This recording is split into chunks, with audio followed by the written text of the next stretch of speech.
യേശുക്രിസ്തുവിൻ്റെ നാമത്തിൽ എല്ലാ പ്രിയപ്പെട്ടവർക്കും മോർണിംഗ് ഡ്യൂവിൻ്റെ മറ്റൊരു പ്രഭാത ധ്യാനത്തിലേക്ക് എല്ലാവർക്കും സ്വാഗതം. പലപ്പോഴും നമ്മുടെ മുമ്പിൽ കടന്നു വരുന്നതായ പ്രതിബന്ധങ്ങൾ, പ്രതിസന്ധികൾ, കാര്യങ്ങളൊന്നും നടക്കില്ല എന്നുള്ള ചിന്തകളുടെ മുമ്പിൽ നാം പകച്ചു പോകുന്ന അനുഭവങ്ങളുണ്ട്. പലരും ഇനി മുമ്പിൽ ഒരു അവസരവുമില്ല, ഇനി എൻ്റെ മുമ്പിൽ പരാജയം മാത്രമാണ് എന്ന് ചിന്തിക്കുമ്പോൾ ദൈവത്തിൻ്റെ വചനത്തിലൂടെ ദൈവം നമുക്ക് തരുന്ന മഹത്തായ ചില ഉറപ്പുകളുണ്ട്. സങ്കീർത്തന പുസ്തകം 77 അധ്യായം അതിൻ്റെ 19 വാക്യം നാം ഇങ്ങനെ വായിക്കുന്നു: നിന്റെ വഴി സമുദ്രത്തിലും നിന്റെ പാതകൾ പെരുവെള്ളത്തിലും ആയിരുന്നു. തീർച്ചയായിട്ടും സങ്കീർത്തനക്കാരനായ ആസഫ് ഇസ്രായേൽ ജനത്തെ ദൈവം അത്ഭുതകരമായി നടത്തിയ വഴികളെ സൂചിപ്പിച്ചുകൊണ്ടാണ് ഈ ഒരു സങ്കീർത്തനം താൻ ചമയ്ക്കുന്നത്.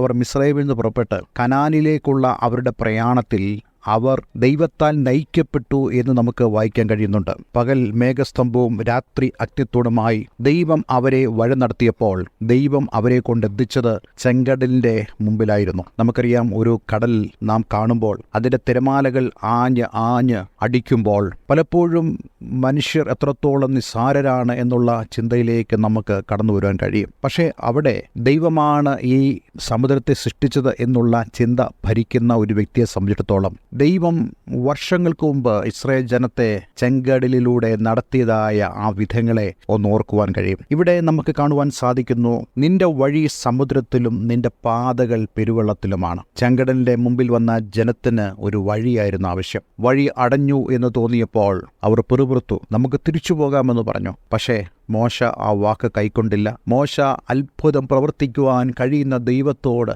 ചങ്കുപൊട്ടി പ്രാർത്ഥിച്ചു, ദൈവമേ, നീ വഴി തുറക്കണമേ. എന്താ കർത്താവേ നീ ചെയ്യാൻ പോകുന്നത്? നോക്കിക്കേ, ദൈവസന്നിധിയിൽ പ്രാർത്ഥിച്ച മോശയോട് ദൈവം സംസാരിക്കുന്നു, ഞാൻ നിന്നെ ഏൽപ്പിച്ച വടിയുമെടുത്തുകൊണ്ട് നീ ചെങ്കടലിന്റെ മുമ്പാകെ നിൽക്കണം. നോക്കിക്കേ, ദൈവം നമുക്ക് നിയോഗം തരുന്ന ദൈവമാണ്. ഈ ദിവസങ്ങളിൽ ചില വഴികൾ നിങ്ങൾക്ക് മുമ്പായി അടഞ്ഞുവെന്ന് നിങ്ങൾക്ക് തോന്നിയാൽ ദൈവസന്നിധിയിൽ നാം ദൈവത്തോട് നമ്മുടെ വിഷയങ്ങൾ പറഞ്ഞ് ഹൃദയംഗമായി നാം പ്രാർത്ഥിക്കുമെങ്കിൽ എന്ത് ചെയ്യണമെന്നുള്ള വളരെ വ്യക്തമായ ദൂത് ദൈവം മോശയ്ക്ക് നൽകിയതുപോലെ നമുക്കും നൽകും. അതെ, ഇന്ന് ഈ വചനം നിങ്ങളോട് സംസാരിക്കുക.